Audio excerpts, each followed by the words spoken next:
everyone's all set?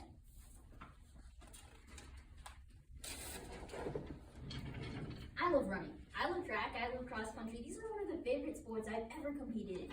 I think this coming season will probably be my ninth season competing in track and cross country. Is one of my favorite things to do. However, it didn't always start out that easy. When I first joined in 4th grade, I loved it so much. I loved racing and I thought I did super well. My coach complimented me. I was like, oh man, I must be such a great runner. Award ceremony came that year. I walked up to the stage later and got my award, my packet. I'd seen other people come up before me. They had received stars and honors. They had received medals and different types of trophies. I was excited to see what was inside my packet. I opened it up to find 2 awards. Both of them said participant. That was a little bit of a downer for me, not gonna lie, but I can say that I definitely learned a lot of things. And I think from this incident and from many others that I believe in being strong when everything seems to be going wrong. See, when we have goals and we set our mind on something, then we can believe that we can accomplish those goals by keeping strong and by maintaining what we're doing.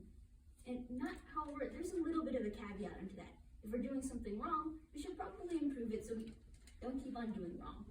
So in the first point though, I'd like to talk about that goal that we have. The goal that we have in mind that no matter how things are seeming to be going, we can still press on to accomplish this goal.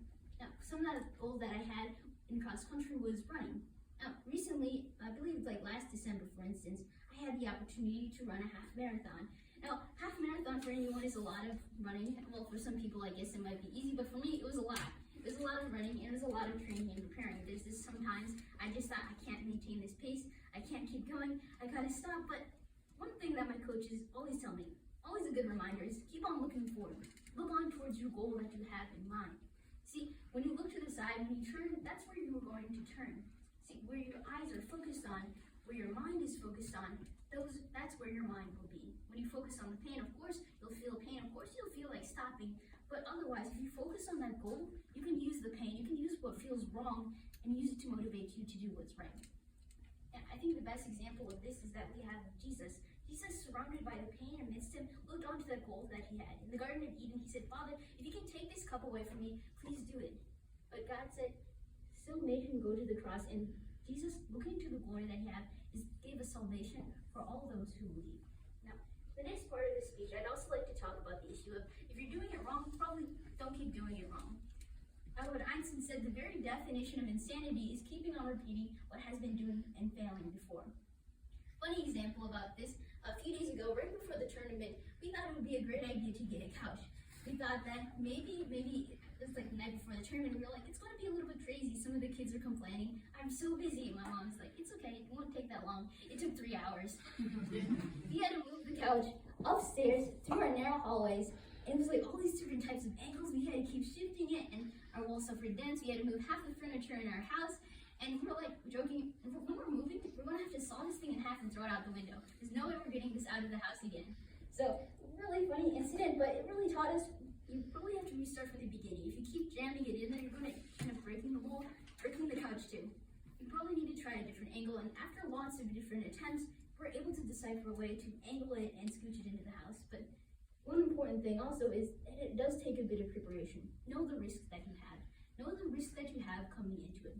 It may seem very hard to achieve this goal, but if you believe that goal is worthy and you know these risks beforehand, you can better prepare for what you have to do.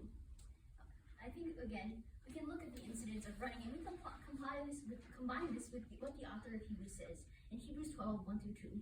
Therefore, since we are surrounded by so great a cloud of witnesses, let us lay aside every weight and sin which clings so closely, and let us run with endurance the race that is set before us.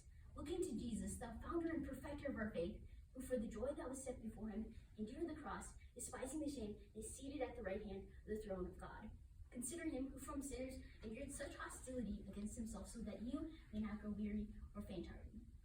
Our very God is with us and will help us persevere throughout this all. If you have our mindset on different goals, we also must make sure that we obtain that one goal, that of glorifying Christ. God says you will reap when you have that goal in mind.